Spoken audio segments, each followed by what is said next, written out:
For my legacy book, I chose that the only thing stopping you are the limits you put on yourself. Before MEI, I was constantly worried. I was scared of what this summer would hold and what the pressures my parents put on me for school. I feared that I only knew one person, being Luke, and I would have a hard time meeting other people. I was extremely nervous before MEI. When we got to Lisbon, I was overwhelmed by the new country, glued to Luke's side, daring not to venture to other groups, only sticking to a few others who I thought resembled my ideas. Throughout the first 2 days, I was relatively not talking to anyone. I only exchanged a few sentences with Luke on the entire train to Sintra. I maintained an introverted style and didn't find much comfort in talking to others, didn't express myself, didn't open up to see what others were talking about. Looking back, I can really see how my time in Lisbon was, in retrospect, a waste, and I should have been going out and connecting to others. And the only thing that held me back in this situation was myself, my internal thoughts that told me I couldn't. I saw Madrid as a new place. I wanted to do better.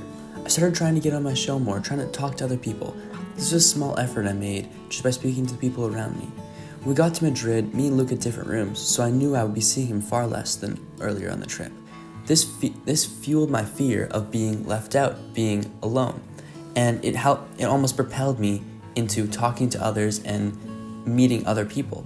A great friend I met was Kea, someone who I never would have thought of approaching, someone who was kind and was interesting.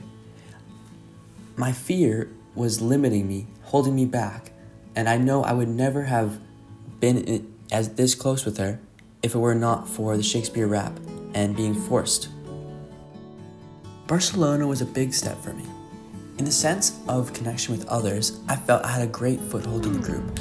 I felt I could be amongst my peers and go with other groups, not depending on Luke, and be able to enjoy my time with other people. This is also where I started to feel myself crumble under the academic side of the course, fearing I wouldn't be able to perform to what my parents wanted me to, letting my fear govern my emotions and falling victim to it.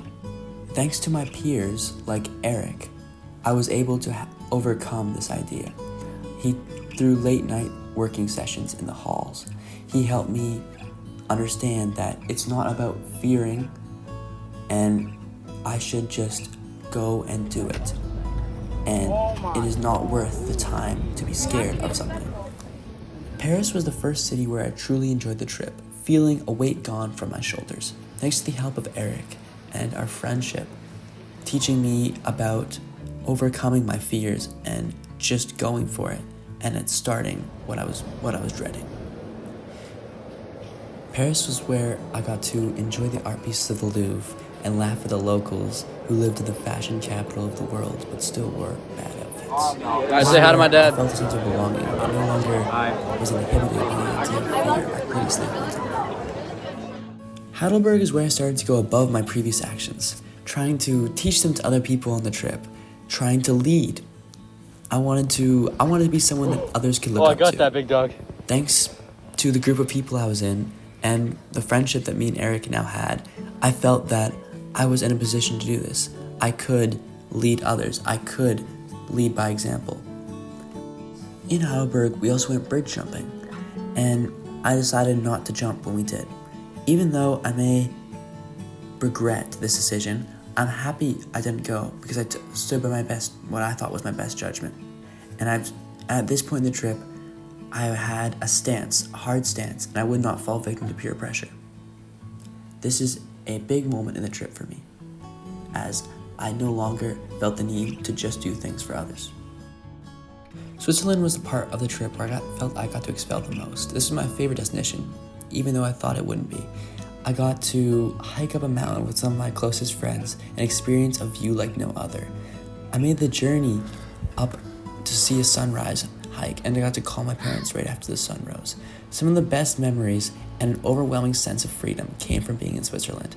I think that this was my climax of the trip and was where I felt the most happy and where my fear was no longer even a thought in the back of my mind. The last stop of our trip, Munich, was where I got to cool down, where I got to look back and see how silly and naive my original thoughts were. that I would be scared to be with other people on the trip, how childish these ideas were. And we also tackled some deeper things in Munich, including concentration camps. Learning about these Nazis and the concentration camps was one of the most moving and emotional times on this trip for me. Seeing what had happened to these people that were not so different from myself, who were singled out because of their beliefs, really stuck with me. And I know that I must carry on what I've learned on this trip. This is not only for my own benefit, but as tribute to those who didn't get to experience life and have the same privileges I do, who didn't even get a chance at life.